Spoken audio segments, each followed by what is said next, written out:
I said, boy, I hope you all had a good time, because I did not. So somebody had to have a good time today. So you have those games, and we're fortunate to get a win based on our performance, but we just grow from it and learn from it and see where we can go going forward. So just do the best we can, and you credit Rutgers for playing hard and guarding us really well. And we have another game Sunday. We've got to continue to grow as a team. Go ahead, Mike. You always have feel the pulse of your team. What was the point when you realized it wasn't going well? I mean, a couple shots or even before the game? No, there was in the locker room ahead of time, I realized I was missing my scouting report. Just like disappeared. That's when I knew. I always religiously go over it one more time. I couldn't find it. That was a bad omen to start, because after 1,100 games, I have the same ritual, and I was looking it over and I couldn't find it. That was the first one. But no, we had the ball dropping around, and we had shots going in and out, and then we had a couple of really just like crazy plays. But like I said, this is with the shot clock, and just a 3-point shot. Thank goodness they did shoot it. We could have been beaten easily today. The way we played both offensively, our defense was okay, but if they would have made some of those shots, some of those threes, we could have went down. Is it human nature to, when shots aren't falling, that it almost becomes contagious in that sense? Yeah, I think that we wear that on both sides, and you know, you have to, what you have to do when you get in those situations, you got to have you have to manufacture energy, because when you're missing shots, it can take a lot out of you, right? And so it takes out of your defense. You just can't put your head down and wallow in it. You got to continue to throw energy to the team and everything. So we got to work at some of those areas. When we had a good run there of it where we experienced some adversity and we still won. And this time, hopefully, we're going to grow from this. Would you almost call it playing not to lose at some point? That could have been happening. Yeah, that could have been happening. No, and I mean, when you're playing an 0-7 team and you're playing at your place and you're coming off after this big win, you know, the trap game, the letdown game, all those things are part of it. But what we have to do is let it. When you play like that and you have a tough game like that, you just got to make sure that it provides some great message for you for your upcoming game. Right. First of all, have you ever found your game plan? I have not found it. This is like a mystery what happened to it. It's a 4 or 5 page document. I got all kinds of notes on it. I just review it. I don't know where it is, so it disappeared. We'll have to check eBay. Yeah. I guess when those missed shots are piling up, when does the onus turn on? You just go to the basket. Well, and we were trying to do that. We were trying to get 2 feet in the lane. They were containing us so much. They got good quickness on the perimeter now, and they were trying to contain us and just keep everybody packed in and have people there. But I didn't like the way we attacked that either. We just would go. We were probing in our drive instead of attacking in our drives. And that's what we'll learn from. You just, with 30 seconds on the shot clock, it's down to 6. You got to stop probing. You got to go, draw a foul, do something. And a couple of our guys did that. But there's other times we're like probing, and all of a sudden we get these shot clock violations. Of course we did, because we were dribbling east-west. Over here with Simon.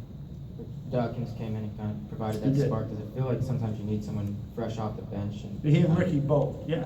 I mean, that was a big part of that game. We've established that 6th guy that can give us something. He played a lot of minutes tonight too, and so it's really been good. And as he continues to grow in other areas of the game, should be an important part of us in these we've got 10 games left.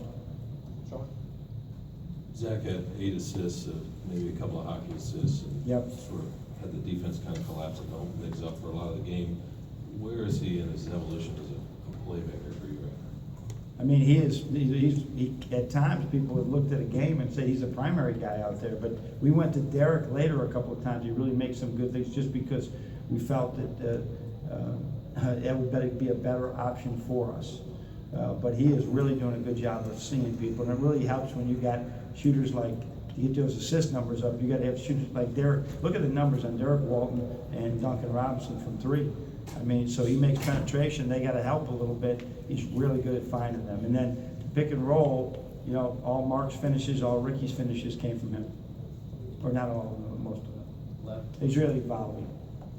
Coach, we talked so much about Aubrey's athleticism, but after that missed look on the dunk, what's the message for him in terms of flashing his versus just converting?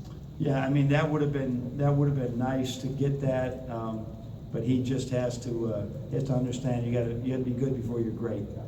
You know, and that's what with everybody. You know, you can't skip steps, and so I think he understands that. I mean, that could have been a pivotal point in the game as well, and he knows that. We had the same thing with Glenn Robinson. Had a lot of my bads when he tried to dunk it with one, and Mitch McGarry. Go up and dunk it with two. It will still make the highlight reel. Just go up, but get it with two hands. Chief's been all or nothing with Muhammad. At times, are there times that you want him to be a little bit more aggressive Mhm. still? And was Yeah. today one of those? Yeah, he has to. He's got another gear to him, and we see it sometimes, and we saw it several times this year. And we just got to continue to encourage him to use that gear. Larry said you hadn't lost a scouting report in 1,100 games. Have you ever seen an opponent or your own player hand the ball to an official after a miss? Well, that would have been a first as well. That would have been a first. So it was a fortunate play for us, right? It was a fortunate play for us. So I knew it was a 1-and-1 because I had looked up there and said, this is a big possession right now. We got to get back, and all of a sudden we had the ball out of bounds. I don't know what we did with it. Did we foul us?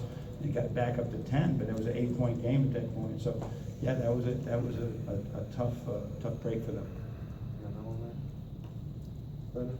You just mentioned the frustration tonight. Is there any added frustration that you are at the point that you are in the season, basically midway through conference play, that you can see a performance like this or anything? No, I'm trying to just put it in perspective. I think after I watch the video, I'll be able to speak more to that, because sometimes as many coaches will overreact. But in order to play at this level, there are some things you have to do, you know, day in, day out, you know, and you rest when you're on the bench. So we're just going to keep working at that, and our kids will see it on video. We'll close with Adam and then John. John Derrick likened it to dodging bullets tonight. I guess your assessment of it, Rutgers, a lot of fumbling in the paint there, lack of execution. Yeah, I mean, they got some baskets, but, you know, based on what did they end up with turnovers? They had 14 turnovers. So, you know, that was fortuitous for us. And like I said, that game could have went the other way. So the difficulty, it's easy to learn through losses. It's very hard to learn through wins. And we've had 3 in a row right now. And in the Nebraska game, it was like we all felt pretty good that we were really doing some of the things we needed to do to win.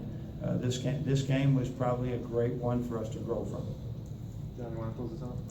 Derek also talked about the fact that missing shots led to frustration and some defensive lapses. Your thoughts on that? Well, you know, we're used to. You look at our numbers, and although we did correct it, you know, we had some good shots, but we have to just